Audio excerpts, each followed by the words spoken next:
अस्सलाम वालेकुम वरहमतुल्लाहि वबरकातुहू। I am sir Shoaib theoretical physicist. ये है मेरा प्यारा सा channel physics with sir Shoaib. तो लास्ट टाइम हमने चैप्टर नंबर 6 के एक्सरसाइज को किया हुआ था। आज हम एक नया चैप्टर शुरू करने वाले हैं, यानी आज हम के book 9 physics chapter number 7 properties of matter के एक्सरसाइज को करेंगे। सबसे पहले आज का हमारा जो चर्चा होगा वो के book 9 physics chapter number 7 properties of matter पर होगा।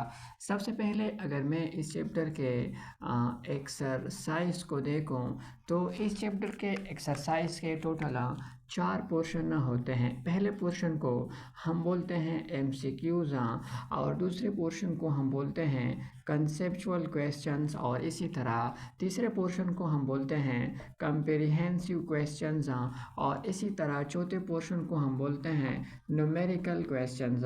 बिल्कुल इसी तरह ये जो है कॉम्प्रिहेंसिव क्वेश्चन इसका ताल्लुक टॉपिक के साथ होता है। इंशाल्लाह जब हम शिक्यूज़ करेंगे, यानी जितने भी किताब के जितने भी एक्सरसाइजेस है, पहले जब इंशाल्लाह इनको हम करेंगे तो फिर इसके बाद इंशाल्लाह हम आएंगे और टॉपिक्स को भी फिर शुरू करेंगे। MCQs पर भी बात करेंगे, कंसेप्चुअल क्वेश्चन पर भी बात करेंगे और न्यूमेरिकल क्वेश्चंस पर भी बात करेंगे। लेकिन आज का हमारा जो चर्चा होगा वो सिर्फ और सिर्फ MCQs पर होगा। आज हम 9 फिज़िक्स चैप्टर नंबर के book 9 physics chapter number 7 properties of matter के एक्सरसाइज पर MCQs पर बात करते हैं। सबसे पहले हम यहाँ पर मैं आपको बताऊँ, सबसे पहले मैं यहाँ पर टोटल 9 MCQs कराऊँगा। ये जो चैप्टर है इस चैप्टर में टोटल 9 MCQs है। अब शुरू करते हैं। सबसे पहले MCQs जो है ये डेंसिटी के हवाले से है। इंशाल्लाह मैं आपको बताऊँगा कि डेंसिटी क्या होता है, लेकिन फ़िलहाल मैं थोड़ा सा सिर्फ डिफ़ाइन करता हूँ कि डेंसिटी क्या होता है। डेंसिटी के लिए हम रो सिंबल यूज़ करते हैं। Density basically 1 metre cube volume में 1 मीटर क्यूब वॉल्यूम में जितना मास मौजूद होता है उसको हम बोलते हैं डेंसिटी। डेंसिटी क्या है? ये असल में मास है। वो मास है जो 1 मीटर क्यूब वॉल्यूम में मौजूद हो, यानी 1 मीटर क्यूब वॉल्यूम में जितना मास मौजूद होता है तो फिर उस 1 मीटर क्यूब वॉल्यूम वाला उस मास का दूसरा नाम डेंसिटी होगा। यानी हर वो मास जो 1 मीटर क्यूब वॉल्यूम के अंदर मौजूद हो तो फिर उस 1 मीटर क्यूब वॉल्यूम के उस मास का दूसरा नाम डेंसिटी है। तो डेंसिटी का फार्मूला फिर यूँ बन गया। देखिए ये जो है वॉल्यूम, ये तो असल में वॉल्यूम है, तो इसकी जगह पर मैं वॉल्यूम लिखता हूँ और ऊपर मास ऑलरेडी लिखा हुआ है, तो ये हो गया डेंसिटी का फार्मूला। अब पहले MCQs के ऊपर आते हैं। पहला MCQs का मतलब ये है कि मिसाल के तौर पर यहाँ पर मैंने ले लिया एक कंटेनर मैंने लिया हुआ है। अब इस कंटेनर के अंदर मैंने इसी तरह का एक लिक्विड को लिया हुआ है। ये कोई भी एक लिक्विड है। अब इस लिक्विड की डेंसिटी दी गई है। इस लिक्विड की डेंसिटी दी गई है। कितना है? इस लिक्विड की डेंसिटी दी गई है 30 किलोग्राम पर मीटर क्यूब, और इस लिक्विड की वॉल्यूम भी दिया गया है। तो यहाँ से मैं मेजर करता हूँ कि यहाँ से बेसिकली 5 मीटर क्यूब है, और इसी तरह यहाँ से जो है तो फिर यहाँ से बिल्कुल इसके ऊपर से यहाँ से जो है 6 मीटर क्यूब है। तो डेंसिटी भी दिया गया है और वॉल्यूम भी दिया गया है। हमने ये मालूम करना है कि ये जो लिक्विड मैंने लिया हुआ है इसका मास कितना होगा। तो मास को हम कैलकुलेट करते हैं। सबसे पहले हम यहाँ पर डेंसिटी भी दिया गया है और यहाँ पर वॉल्यूम भी दिया गया है। हमने मालूम करना है मास को, तो हम ये वाला फार्मूला यहाँ पर इस्तेमाल करते हैं। तो देखिए डेंसिटी जो है ये बराबर होता है मास डिवाइड बाई वॉल्यूम। अब डेंसिटी के नीचे 1 है तो क्रॉस मल्टीप्लिकेशन हम कर लेते हैं। मास जो होगा ये 1 के साथ ज़रब होगा, तो फिर यहाँ पर आ जाएगा mass is equal to density को v के साथ ज़रब करें तो डेंसिटी और मल्टीप्लाइड बाई v, तो मास इज इक्वल टू अब डेंसिटी की जगह पर 30 किलोग्राम पर मीटर क्यूब यहाँ पर पुट करें। यहाँ पर मैं पुट करता हूँ 30 किलोग्राम पर मीटर क्यूब मल्टीप्लाइड बाई, और वॉल्यूम की जगह पर मैं यहाँ पर 6 मीटर क्यूब पुट करता हूँ। देखिए ये मैं इसको नीचे जाकर प्लस हो जाएगा, तो ये और ये पहले ये कैंसिल हो जाएंगे। तो मास इज इक्वल टू, तो 6 को 30 के साथ ज़रब करें तो 30 और ज़रब 6 इंटू किलोग्राम, तो 6 सिफर सिफर और 6 3 18, इनसे आता है 180 किलोग्राम, 180 किलोग्राम इनसे आता है। यानी इसका मतलब ये है कि ये जो लिक्विड मैंने लिया हुआ है जिसकी डेंसिटी 30 किलोग्राम पर मीटर क्यूब है, जिसकी वॉल्यूम 6 मीटर क्यूब है, इसकी जो मास है वो 180 किलोग्राम होगी। इस लिक्विड की जो मास होगी वो 180 किलोग्राम होगी। तो इसमें कौन सा ऑप्शन सही है? इसमें ऑप्शन नंबर ए जो है ये सही है। ऑप्शन नंबर ए जो है एमसीक्यू नंबर 1 में ऑप्शन नंबर ए 180 किलोग्राम ये जो है सही है। तो अब आते हैं एमसीक्यू नंबर 2 को। एमसीक्यू नंबर 2 में ये कहता है कि liquids and gases are collectively characterised as, यानी लिक्विड्स को और गैसेस को हम कोलेक्टिवली क्या बोलते हैं। देखिए मैं बिल्कुल बेसिक से शुरू करता हूँ। तो सबसे पहले एमसीक्यूज नंबर 2 में सबसे पहले मैं बिल्कुल बेसिक से शुरू करता हूँ। सबसे पहले मैटर।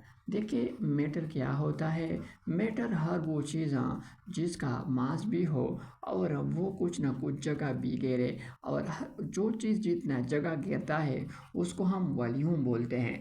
यानी हर वो चीज़ जिसका मास भी होगा, वॉल्यूम भी होगा, उसको हम मैटर का नाम देते हैं। अब अगर मैं इस मैटर को देखूं, इस मैटर के 4 स्टेट होते हैं। पहले स्टेट को हम बोलते हैं सॉलिड, और दूसरे स्टेट को हम बोलते हैं लिक्विड, और इसी तरह तीसरे स्टेट को हम बोलते हैं गैस, और इसी तरह चौथे स्टेट को हम बोलते हैं प्लाज्मा। अब ये जो सॉलिड है ये एक जगह से दूसरी जगह को फ्लो नहीं कर सकता, तो ये फ्लो नहीं कर सकता, यानी इसमें फ्लूइडिटी प्रॉपर्टी नहीं होती। लेकिन अगर मैं लिक्विड को देखूं और गैस को भी देखूं और इसी तरह प्लाज्मा को भी देखूं, ये एक जगह से दूसरी जगह को फ्लो कर सकता है, यानी इसमें फ्लूइडिटी प्रॉपर्टी होता है। तो इसका मतलब ये है कि अगर मैं फ्लूइडिटी की बुनियाद पर या फ्लो करने की बुनियाद पर बात करूं, तो मैटर जो है इनके 2 स्टेट बनते हैं। यानी फ्लूइडिटी की बुनियाद पर मैटर के 2 स्टेट बनते हैं। एक स्टेट को हम सॉलिड का नाम देंगे और दूसरे स्टेट को हम फ्लूइड्स का नाम देंगे। यानी सॉलिड ये मैटर का वो स्टेट होगा जिसमें फ़्लो करने की एबिलिटी नहीं होगी, जो एक जगह से दूसरी जगह को फ़्लो नहीं कर सकता। दूसरा फ्लूइड्स ये वो स्टेट ऑफ मैटर होगा जो एक जगह से दूसरी जगह को फ़्लो कर सकता हो, जिसमें फ्लूइडिटी का प्रॉपर्टी मौजूद हो। इसका मतलब ये है कि ये जो फ्लूइड्स है ये लिक्विड भी फ़्लो कर सकता है और गैस भी फ़्लो कर सकता है और इसी तरह प्लाज्मा भी फ़्लो कर सकता है। तो फिर इसका मतलब ये है कि लिक्विड में फ्लूइड्स में लिक्विड भी आ गए, गैसेस भी आ गए और इसी तरह प्लाज्मा भी आ गया। तो हम यूँ भी कह सकते हैं कि क्योंकि लिक्विड और गैस, प्लाज्मा ये तीनों स्टेट ऑफ मैटर फ़्लो कर सकते हैं, इसमें फ्लूइडिटी का प्रॉपर्टी होती है। तो फिर इसका मतलब ये है कि इन तीनों को हम कलेक्टिवली फ्लूइड्स बोलते हैं। तो अब आते हैं एमसीक्यूज नंबर 2 में। एमसीक्यूज नंबर 2 में ये कहा गया है कि लिक्विड और गैसेस को कलेक्टिवली हम फ्लूइड्स बोल सकते हैं। मैंने बाकायदा आप लोगों का जो कंसेप्ट है वो क्लियर करवाया है। तो इसमें ऑप्शन नंबर सी जो है फ्लूइड्स ये सही है। एमसीक्यूज नंबर 2 में ऑप्शन नंबर सी जो है फ्लूइड्स ये सही है। गैसेस और लिक्विड्स को हम कलेक्टिवली फ्लूइड्स बोलते हैं। तो अब आते हैं एमसीक्यूज नंबर 3 को। एमसीक्यूज नंबर 3 जो है which of the following can not be used to measure pressure. देखिए एटीएम जो है ये प्रेशर का यूनिट होता है, तो इसी तरह पास्कल जो है ये भी प्रेशर का यूनिट है, और इसी तरह जो बार है ये भी प्रेशर का यूनिट होता है। किलोग्राम पर मीटर क्यूब ये प्रेशर का यूनिट नहीं है। तो इसमें यहाँ पर अब लोग लिखे एमसीक्यूज नंबर 3 जो है, एमसीक्यूज नंबर 3 में ऑप्शन नंबर डी जो है, ऑप्शन नंबर डी किलोग्राम पर मीटर क्यूब जो है ये सही है। ये असल में एमसीक्यूज नंबर 3 का मतलब ये था कि इस नीचे 4 ऑप्शन में वो कौन सा यूनिट होगा कि जिसमें हम प्रेशर को मेजर नहीं करते, यानी जो प्रेशर का यूनिट नहीं है। तो इसमें क्योंकि एटीएम भी प्रेशर का यूनिट होता है, पास्कल भी प्रेशर का यूनिट होता है, और इसी तरह जो है बार भी प्रेशर का यूनिट होता है, लेकिन किलोग्राम पर मीटर क्यूब ये प्रेशर का यूनिट नहीं है। क्यों नहीं है? ये इस वजह से नहीं है क्योंकि ये डेंसिटी की यूनिट होती है। यहाँ पर आप देख भी सकते हैं, यहाँ पर अगर मैं किलोग्राम पुट करूँ, यहाँ पर मीटर क्यूब पुट करूँ, तो किलोग्राम पर मीटर क्यूब ये डेंसिटी का यूनिट होता है। तो फिर जब ये डेंसिटी का यूनिट हो गया तो फिर ये प्रेशर का यूनिट नहीं हुआ। इस वजह से इसमें जो है ऑप्शन नंबर डी जो है वो सही है। अब आते हैं एमसीक्यूज नंबर 4। एमसीक्यूज नंबर 4 का मतलब यह है कि मिसाल के तौर पर मैंने एक बीकर को लिया हुआ है। इस बीकर के अंदर मैंने कोई भी फ्लूइड्स, कोई भी लिक्विड्स लिया हुआ है। अब जब हम ऊपर से नीचे की तरफ जाते हैं तो फिर प्रेशर के साथ क्या होता है? क्या प्रेशर के साथ ज़्यादा होता है? क्या प्रेशर कम होता है? प्रेशर के साथ क्या होता है? यानी डीप के साथ जब हम जाते हैं तो प्रेशर के साथ क्या होता है? तो पहले आप लोग इनको ज़रा नोट डाउन करें ताकि फिर मैं आगे जाऊँ। उम्मीद करता हूँ आप लोगों ने इनको लिखा हुआ होगा। तो अब आते हैं एमसीक्यूज नंबर 4 जो है वो अब कर लेते हैं। एमसीक्यूज नंबर 4 को मैं सबसे पहले समझाता हूँ। देखिए, एमसीक्यूज नंबर 4 का मतलब ये है कि मिसाल के तौर पर एमसीक्यूज नंबर 4 का मतलब ये है कि मिसाल के तौर पर यहाँ पर मैंने इसी तरह का एक बीकर लिया हुआ है। अब इस बीकर के अंदर मैंने ये एक कोई भी एक फ्लूइड्स लिया हुआ है। तो यहाँ पर मैं ये इमेजिन करता हूँ कि यहाँ पर मैंने लिक्विड लिया हुआ है, और लिक्विड में फिर मैंने यहाँ पर वाटर को लिया हुआ है। अब हम ऐसा करते हैं कि मिसाल के तौर पर हम जब हाइट मेजर करते हैं तो ऊपर से मेजर करते हैं, यानी यहाँ से टॉप से मेजर करते हैं। मिसाल के तौर पर ये एक बॉडी है। अब ये बॉडी जो है ये नीचे जा रही है। तो जब ये नीचे जा रही है तो देखिए ये जो है ये इसके ऊपर अपवर्ड डायरेक्शन में प्रेशर लगाता है। अब ये जो प्रेशर लगाता है इस प्रेशर को हम बोलते हैं लिक्विड प्रेशर। इस प्रेशर को हम लिक्विड प्रेशर बोलते हैं। इस लिक्विड प्रेशर के लिए एक फार्मूला होता है कि लिक्विड प्रेशर बराबर होता है रो और जी और इसी तरह एच। सबसे पहले आप लोग देखें, ये जो है जिसको इस प्रेशर को मैंने लिक्विड प्रेशर का नाम दिया हुआ है। इस एमसीक्यूज का मतलब ये है कि जब हम नीचे की तरफ जाते हैं, डीप के साथ जाते हैं, तो प्रेशर के साथ क्या होता है। सबसे पहले आप लोग ये बात याद रखें कि ये जो प्रेशर होता है ये 3 चीज़ों पर डिपेंड करता है। ये इस फ्लूइड की डेंसिटी पर भी डिपेंड करता है, जी पर भी डिपेंड करता है। और जब हम ऊपर से नीचे जाते हैं तो देखिए जब हम यहाँ पर होते हैं तो हाइट यहाँ इतना होता है, जब हम यहाँ पर जाते हैं तो हाइट ज़्यादा होता है। तो इस इक्वेशन से सबसे पहले हम ऐसे लिख सकते हैं कि जब हम हाइट को ज़्यादा करते हैं तो प्रेशर ज़्यादा होता है, जब हम हाइट को कम करते हैं तो प्रेशर कम होता है। इसी तरह जब हम हाइट को मैक्सिमम करते हैं तो प्रेशर मैक्सिमम हो जाता है। जहाँ पर हाइट ज़्यादा होगा वहाँ पर प्रेशर जो होगा वो भी ज़्यादा होगा। इसी तरह जब हम हाइट को कम करते हैं तो प्रेशर भी कम होता है। जब हम हाइट को मिनिमम करते हैं तो फिर प्रेशर भी मिनिमम हो जाता है। जहाँ पर हाइट स्मॉल होगा वहाँ पर जो प्रेशर होगा वो भी स्मॉल होगा। अब जब हम नीचे जाते हैं तो नीचे जाने से डीप तो बढ़ जाता है। तो जब डीप बढ़ जाता है यानी डीप से हाइट बढ़ जाता है और हाइट बढ़ने से प्रेशर बढ़ जाता है। इसका मतलब ये है कि जब हम नीचे जाते हैं फ्लूइड्स के अंदर तो जो प्रेशर होता है वो क्योंकि हाइट बढ़ जाता है तो फिर प्रेशर बढ़ जाता है। इस वजह से ऑप्शन नंबर ए जो है इंक्रीज ये सही है। एमसीक्यूज नंबर 4 में ऑप्शन नंबर ए जो है सही है। अब आते हैं एमसीक्यूज नंबर 5।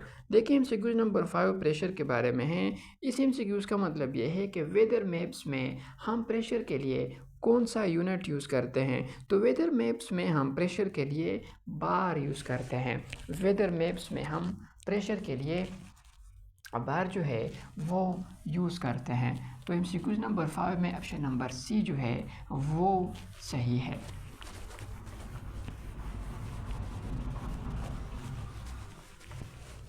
तो अब आते हैं MCQs नंबर 5। देखिए MCQs नंबर 5 में आसान सी MCQs है। इसमें ये कहा गया है कि वेदर बार में हम प्रेशर के लिए जो है बार वाला यूनिट जो है वो यूज़ करते हैं। तो इसमें जो ऑप्शन नंबर सी है 12 ये सही है। अब आते हैं MCQs नंबर 6 की तरफ आते हैं। MCQs नंबर 6 में ये कहा गया है कि मिसाल के तौर पर एक राग है, वो राग पहले एयर में था, हवा में था। तो जब हवा में था तो अर्थ अपनी तरफ उनको अट्रैक्ट कर रहा था, तो उनका वेट था 25.7 न्यूटन। अब हमने ऐसा कर दिया कि उनको उठाया, लिक्विड के अंदर ले आया। जब हम इसको लिक्विड के अंदर ले आया तो लिक्विड में जब हम ला रहा था तो जो लिक्विड था इसके ऊपर अपवर्ड डायरेक्शन में एक फोर्स उन्होंने लगाया जिसको हम बाइंड फोर्स बोलते हैं। तो देखिए बाइंड फोर्स अपवर्ड डायरेक्शन में है, वेट नीचे की डायरेक्शन में है। तो यहाँ पर जो बाइंड फोर्स है ये वेट को अपोज करता है, कम करता है। तो फिर वेट इस वजह से कम हुआ। कितना हुआ? 21.8 न्यूटन। अब इस MCQs नंबर 6 में ये सवाल पूछा है कि आप लोग बाइंड फोर्स मालूम करें कि इस राग पर अपवर्ड डायरेक्शन में कितना बाइंड फोर्स लगेगा। तो अब समझाते हैं, यहाँ पर फिगर के ज़रिए से समझाते हैं। मिसाल के तौर पर यहाँ पर सबसे पहले मैंने अर्थ का सरफेस लिया हुआ है, ये है अर्थ का सरफेस। इसी तरह यहाँ पर ये है एक बीकर, यहाँ पर मैंने एक बीकर को लिया हुआ है। अब इस बीकर के अंदर ये है वाटर, ये है कोई भी, यहाँ पर मैंने कोई भी लिक्विड लिया हुआ है, लेकिन मैं यहाँ पर सपोज़ करता हूँ यहाँ पर मैंने वाटर लिया हुआ है। यहाँ पर ये एक राख है, ये एक राख है। अब ये राख एयर में है, हवा में है। तो अब इसका मास होगा, बिल्कुल इसका मास जो है वो होगा। तो जब मास होगा, अर्थ का भी मास है, तो अर्थ इस राख को अपनी तरफ अट्रैक्ट करेगा। और अर्थ का ये जो फोर्स है जिसको हम अर्थ ग्रेविटेशनल फोर्स बोलते हैं या जिसको हम वेट बोलते हैं, तो एयर में इसकी वेट है 25.7 न्यूटन। फिर इसी तरह मैंने ऐसा कर दिया कि इसको मैंने उठाया, इसको मैंने इस लिक्विड के अंदर, पानी के अंदर इसको मैं ले आया। तो जब मैंने इसको पानी के अंदर ले आ रहा था, तो जब मैंने यहाँ से ले आ रहा था तो ये जो वाटर था इसने इस राख के ऊपर अपवर्ड डायरेक्शन में एक फोर्स लगाया जिसको हम बोलते हैं बायंड फोर्स बोलते हैं। अब ये जो अर्थ है इसको फिर नीचे की डायरेक्शन में फोर्स लगाएगा जिसको हम वेट बोलते हैं, लेकिन ये इसका वेट है, ये इसका वेट है एयर में। यहाँ पर आप लोग ए से बी लिख सकते हैं। ये इसका वेट है, लेकिन ये कहाँ पर है? वाटर में है।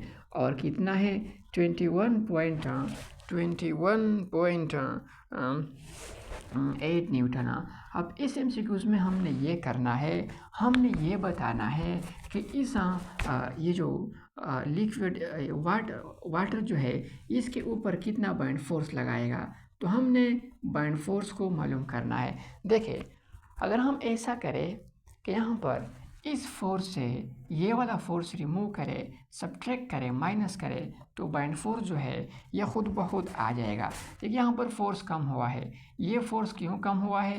ये असल में बाइंड फोर्स की वजह से हुआ है। तो जब ये बाइंड फोर्स की वजह से कम हुआ है, डिक्रीज़ हुआ है, डिक्रीज़ एक चेंज है, और डिक्रीज़ हम हमेशा के लिए सब्ट्रैक्ट कर लेते हैं। तो फिर इस वजह से इसको हम ऐसा कर सकते हैं कि buoyant force is equal to, यहाँ पर वेट ऑफ ए राख, कहाँ पर? एयर में, माइनस वेट ऑफ द राख, कहाँ पर? वाटर में। तो अब ऐसा करें कि अब इसमें वैल्यूज़ को पुट करें। एयर में इसका वेट था 25.7 न्यूटन माइनस, और वाटर में इसका वेट है 21.8 न्यूटन। अब इसको माइनस करें तो बाइंड फोर्स आ जाएगा। जब हम 25.7 से 21.88 को माइनस कर लेते हैं तो फिर इनसे क्या आ जाता है? इनसे आता है 3.9 न्यूटन। इसका मतलब ये है कि ये जो फ्लूइड है ये अपवर्ड डायरेक्शन में इस राख पर 3.9 न्यूटन फोर्स लगाएगा और ये है ऑप्शन नंबर बी। तो MCQs नंबर 5 में ऑप्शन नंबर बी जो है, ऑप्शन नंबर बी 3.9 न्यूटन जो है ये सही है। अब आते हैं MCQs नंबर 7 की तरफ। MCQs नंबर 7 में जो है, अच्छा ये MCQs नंबर 6 था। हाँ, ये जो मैंने एक्सप्लेन किया ये MCQs नंबर 6 था। 5 तो मैंने एक्सप्लेन किया हुआ है। तो ये जो मैंने एक्सप्लेनेशन आप लोगों को बताई ये MCQs नंबर 6 की एक्सप्लेनेशन थी। तो अब आते हैं MCQs नंबर 7 को करते हैं। देखिए MCQs नंबर 7 में ये कहा गया है कि मिसाल के तौर पर एक वाटर है। अब हमने ऐसा कर दिया कि एक हीलियम बलून को उसके अंदर डुबो दिया, फिर इसके बाद 1 किलोग्राम वुड को उसके अंदर डुबो दिया, फिर उसके बाद 1 किलोग्राम आयरन को डुबो दिया। तो किस पर ज़्यादा बाइंड फोर्स लगेगा? तो 1 किलोग्राम हीलियम बलून पर ज़्यादा फोर्स लगेगा। तो MCQs नंबर 7 में ऑप्शन नंबर ए जो है वो सही है। MCQs नंबर 7 में ऑप्शन नंबर ए जो है 1 kilogram of helium balloon.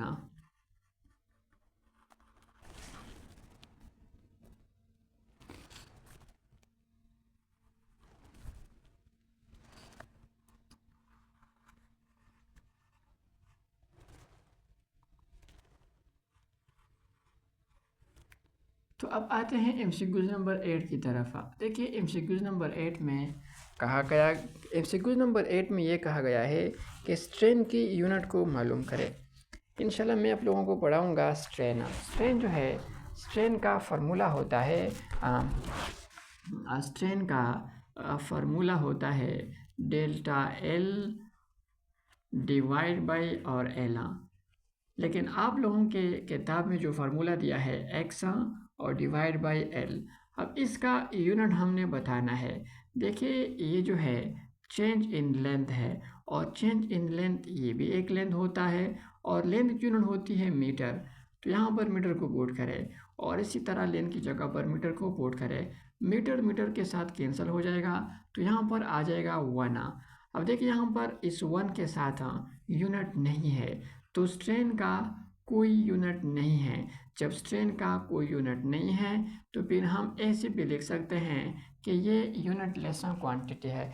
Unit भी नहीं है, इसका डायमेंशन भी नहीं है। यूनिट लेस भी है और इसी तरह डायमेंशन भी है। तो इसमें ऑप्शन नंबर ए भी नहीं है, बी भी नहीं है, सी भी नहीं है, इसमें कोई भी ऑप्शन नहीं है। तो जब कोई भी ऑप्शन नहीं है तो फिर इस वजह से MCQs नंबर 8 में ऑप्शन नंबर डी जो है नन ये सही है। MCQs नंबर 8 में ऑप्शन नंबर डी नन जो है ये सही है। अब आते हैं MCQs नंबर 9 की तरफ। MCQs नंबर 9 यंग मॉडुलस जो है ये कौन सी यूनिट में मेजर हम करते हैं? तो MCQs नंबर 9 में जो कि यंग मॉडुलस के बारे में है, इसमें हमने ये बताना है कि जो यंग मॉडुलस है वो हम किस यूनिट में मेजर करते हैं। सबसे पहले इंशाल्लाह मैं आप लोगों को पढ़ाऊँगा यंग मॉडुलस जो है ये एक मॉडुलस ऑफ इलास्टिसिटी होता है और इसके लिए हम y का सिंबल यूज़ करते हैं। और मॉडुलस ऑफ इलास्टिसिटी जो है इसका यूनिट होता है स्ट्रेस डिवाइड बाई स्ट्रेन, ये इसका यूनिट होता है। अच्छा, तो स्ट्रेस जो है इसका यूनिट होता है फोर्स और divide by area divide by strain का यूनिट यहाँ पर मैंने लिखा भी है डेल्टा L और डिवाइड बाई L। अब इसको मैं ऐसे लिख सकता हूँ कि पहले F डिवाइड बाई A लिखे, फिर इसके बाद डिवीज़न लिखे, होल डिवीज़न है, और फिर इसके बाद delta L divide by L लिखे। पहले इनको ज़रब में कन्वर्ट करते हैं। जब हम इसको ऊपर ले जाते हैं और ये नीचे आ जाते हैं तो फिर तकसीम ज़रब में कन्वर्ट हो जाता है। तो ये ऐसा हम लिख सकते हैं F divide by A ज़रब L divide by delta L sorry. अब ऐसा करें कि इसमें यूनिट को पुट करें, F की जगह पर पुट करें न्यूटन और इस लेंथ की जगह पर पुट करें मीटर डिवाइड बाई नीचे एरिया की जगह पर पुट करें मीटर स्क्वायर और इस लेंथ की जगह पर पुट करें मीटर।